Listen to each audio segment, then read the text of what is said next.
live on Facebook. And we're live! Yeah. What's up, Haley? What's up, Ryan? Hey, it's Haley and Ryan with Ticor. We're here from beautiful Mission Valley, San Diego, California, talking about what's trending in real estate, San Diego. What's trending with Ticor Title Talk? Yeah, Woo! I still got a little bit cursive in the bag, man. I remember when they used to teach us. You're so creative. So good. So it's polarizing red. Polarizing. We're awesome. Just ask us. We're happy it's Friday. Welcome to your Friday, people. Welcome to your Friday training. We are really super excited to bring it to you. There's, we're seeing some things going on in the market, some shifts. We want to go over ways what we're seeing and ways we can help you with that by utilizing your title team into that. And so it's kind of interesting with what we got going on, market migration. Let's bullet point number 1, market migration. Let's talk about that. So we've seen people leaving the state of California for the comfort of other red states or other states, period. Utah, Idaho, Texas. What are some of the ones that... Yeah, I mean, we are seeing people leaving California. I mean, for a minute, everybody was like, oh my gosh, everybody's leaving California. We even sat down with one of our clients yesterday, and he's like, all my clients have left California. Everybody. And we're like, okay, well, they still have friends that are here in California. Right. So, So you don't scratch them off the spreadsheet. Yeah, and send you referrals for other people that want to join them from Exactly. Well, we also heard a crazy statistic that not a lot of people are talking about because this was so heightened was, yeah, there are a lot of people leaving California, but for every one person leaving California, there's 2 people coming in. And that's the recent stats we heard. Yeah, 2 to 3 people coming into California. So, I mean, yes, there are people leaving, and we have a huge migration of that, but that's because there was a lot of people who have maybe had their roots here, who have been here for a long time, that are like, they just want to change. Well, there's a lot of fear around that. Like, oh my gosh, people are leaving. Oh my gosh, why am I not? And there's scarcity that creeps in there right away surrounding that. And we want to separate fact and fiction a little bit. Yeah. Beautiful California, people are going to come in and replace the people that do go, and there's fewer people leaving than we think. Well, and as we still know in our market and what we see, inventory is still pretty tight. There's a lot of buyers out there still, and rentals are still incredibly hard to find, and the rentals are going up so much because there are property managers that we know that are getting calls every day from people in Arizona, from Texas, from Oregon that are like, hey, I don't even care. I won't even walk the like I saw your apartment on rent.com and it's $3,200 for a 1-bedroom in North Park. But yeah, I want it. And so sight unseen. Yeah, so if people are going to be paying $3,200 for a 1-bedroom apartment in Arizona, chances are they're looking for a home here, and that may be a reason why they're coming, and that's something we've heard as well, is they are renting until they find something. Yeah, and you do see some migratory patterns, and you still see Northern California coming into Southern California, which makes our market pretty robust. You still see people exiting the state, and so what do we do about that? Well, we look for the opportunity, right? What's the opportunity? More title orders, more sales, more transactions are happening, whether they're leaving or they're moving up from La Mesa to Del Mar or whatever the case may be, transactions are happening.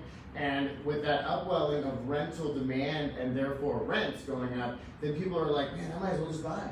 I know you've had the conversation. I know we talk about it all the time. Like, if I'm going to spend $4,000, $5,000 to rent a house, why don't I try to buy a house? And so that means more and more demand. So that's some of the things that we're seeing is that don't panic.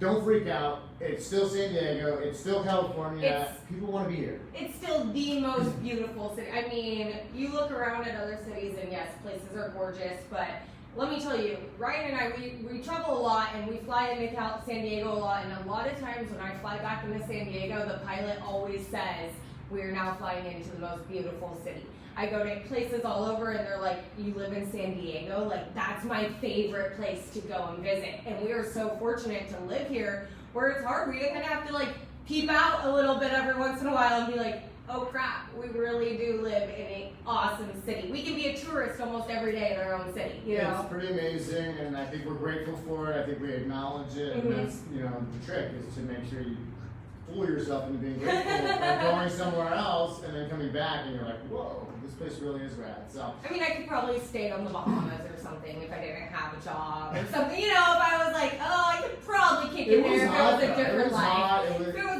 I was there in We're June. different people. Yeah, maybe June is not the right month, but it's doing a beautiful. Go check it out. It's totally underdeveloped. It's still raw and great beaches. It could get kind of boring too. But I don't know, that turquoise water. I mean, the water at the beach is like what comes out of your kitchen faucet. Well, and that it's crazy. leads us perfectly, what you just said, into bullet point number 2. Seasonal title concerns. We were talking about being at the ocean. We were in summer. We were in the Bahamas. People were in vacation. My tan's going away. I know, because we're now in fall, which actually we know, being local San Diegans, Local San Diego.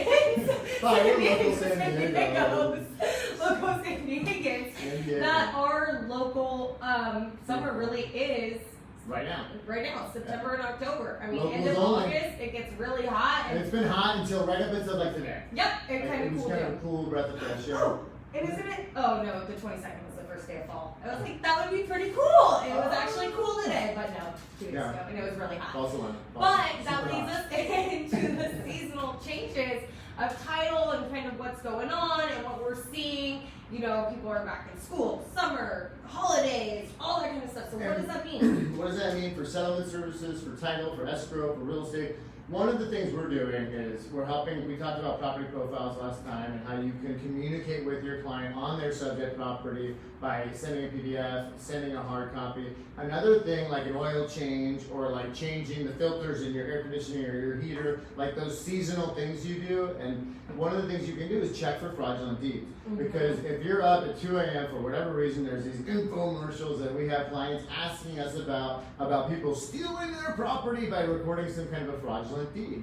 So our answer to that is, and of course these guys want a monthly $125 something to like that. protect your title log, or whatever these companies are. And it's a bit of a scam, but there is a real threat. Documented cases where fraudulent documents have been indeeded a property, and the owner has no clue. And they go to refi or sell, or there's all kinds of issues it creates. So what we can do is in the fall, in the season of fall and winter, you have a lot of customers, past clients, friends, family, send those people to us who are concerned about that, and we can run a quick title chain for the last 12 months to make sure that everything on there they recognize, that the vesting is still them and their trust, or them and their husband, or however they hold title, and that no sneaky Mickey Mouse or Minnie Mouse has deeded themselves onto their property.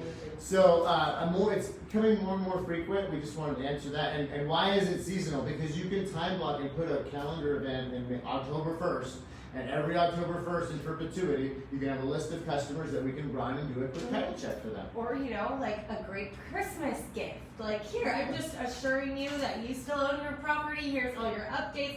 Could be like a New Year's thing every first. Right. I would send that out. Maybe that's something I would do as an agent, is every New Year's, give them the new update on their property. Hey, it's a new year. Here's your new update on your property. Print out the let them folder. Let them know there's been no fraudulent updated deeds. And congratulations, you still own your property. You still own your property. Congratulations. There's been nothing recorded on it. And so also too, the seasons with changing, we have a new kind of awesome cool tool that we have. It's called Title Toolbox in there, where there is some things that you can get for seasonal changes. Like, a lot of kids are going to college too. They may not be coming back. They don't really care. They turn 18, going into the military, gone, and they're like, well, I need to downgrade. Or in my parents' case, they decided to upsize, being empty nesters. So in Idaho. Yeah, in Idaho, not in California. But so that comes with other changes as well. So with our new system, we have Title Toolbox. We posted about it. Hit us up with that as well. Go to our Instagram post and message us if you're interested. We can get you signed up, get you a login, and then it has divorces, bankruptcies, things like that. Life changes in there. It has all kinds of stuff for your farming needs. So it's a really cool kind of. I like to use it in the seasonality of things, because you can see what's changing, and people are becoming empty nesters.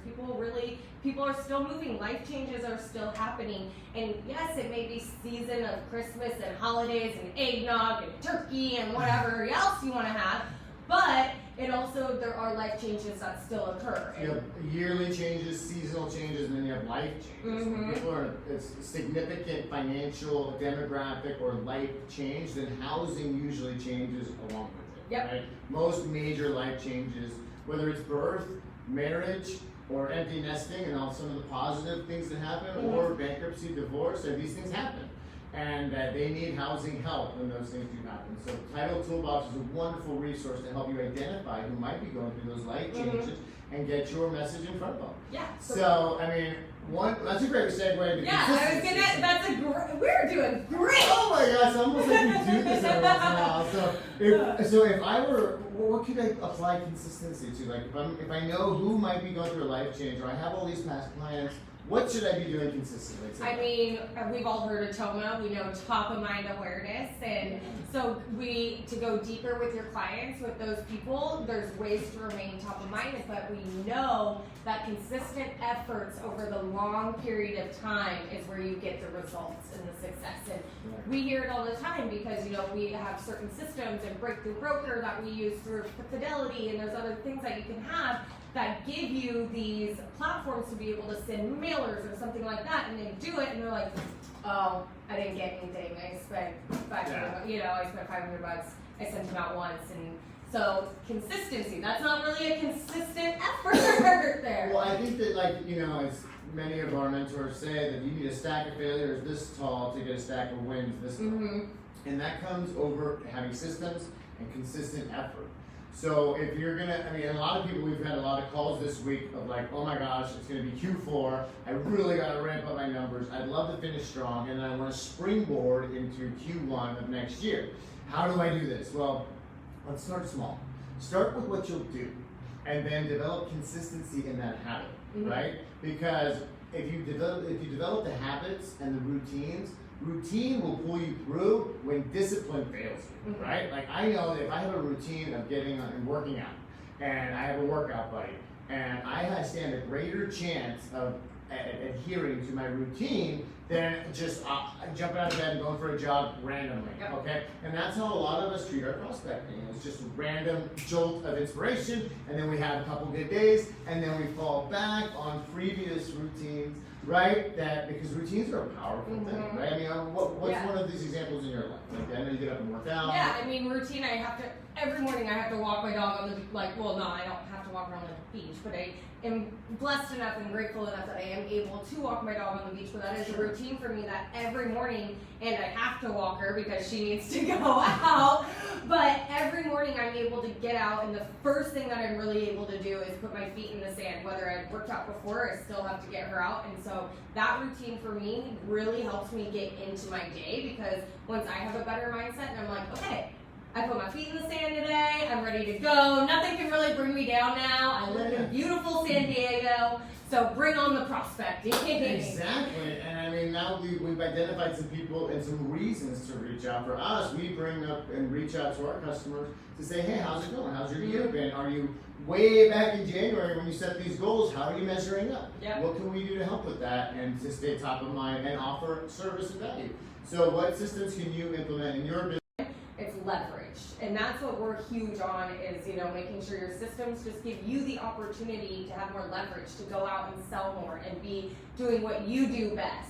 So let us know. We have tons of ways we can help you with that. We can definitely go deeper in helping you with integrating stuff, so hit us up on that. Yeah, it's how we run this team. It's how we collectively run our business. And I would just say that consistency over time, it's like running. Okay, if you go out and run 10 miles, your legs are going to be sore. You're going to be like, holy cow. If you start and do a mile every 3 days and then build your way up, the results over 6 months of running, say, are going to be different than if you just run 3 times 10 miles and then you're like, it hurts too much, I'm done, right? You're going to enjoy the results a lot more if you do it consistently, and they're going to be greater results. You're going to see it, you're going to feel it. It's the same with business practices. So just had a moment, side note, Haley moment.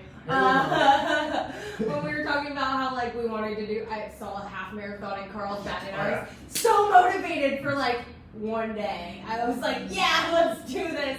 And then I realized it's a 13-mile run, and I'm not the best runner. I tried to run 1 mile, and I was like, yeah, no, this is something we have to work up to. It's in January. I don't think I can go from 0 to 100 real quick. We gotta work up on the running. But it was so funny because there was a moment where I was like, Ryan, let's run this together. We're doing it. What are we doing? And then I saw this 13 miles, and it was when I was like, yeah, maybe next one. So Greer, let us know on any half marathons. So okay, let's wrap wrap it up, so what's trending San Diego? We see some shift in the market, softening a little bit on prices, especially in the higher end. The coast is on fire. Much of it, tons and tons of robust activity in the marketplace, lots of demand. Still short on inventory. And long-term consistency is going to trump short-term intensity. Yep. Remember Always. that. All right, but until next time, we have the whiteboard out. She's Haylie. We'll be back next week, and let us message, comment, share. Let us know about Title Toolbox. It's easy and it's a wonderful tool. We're just discovering and really leveraging at a high level. So we appreciate our role on your team. Haylie and Ryan, we're out. Hey. Bye.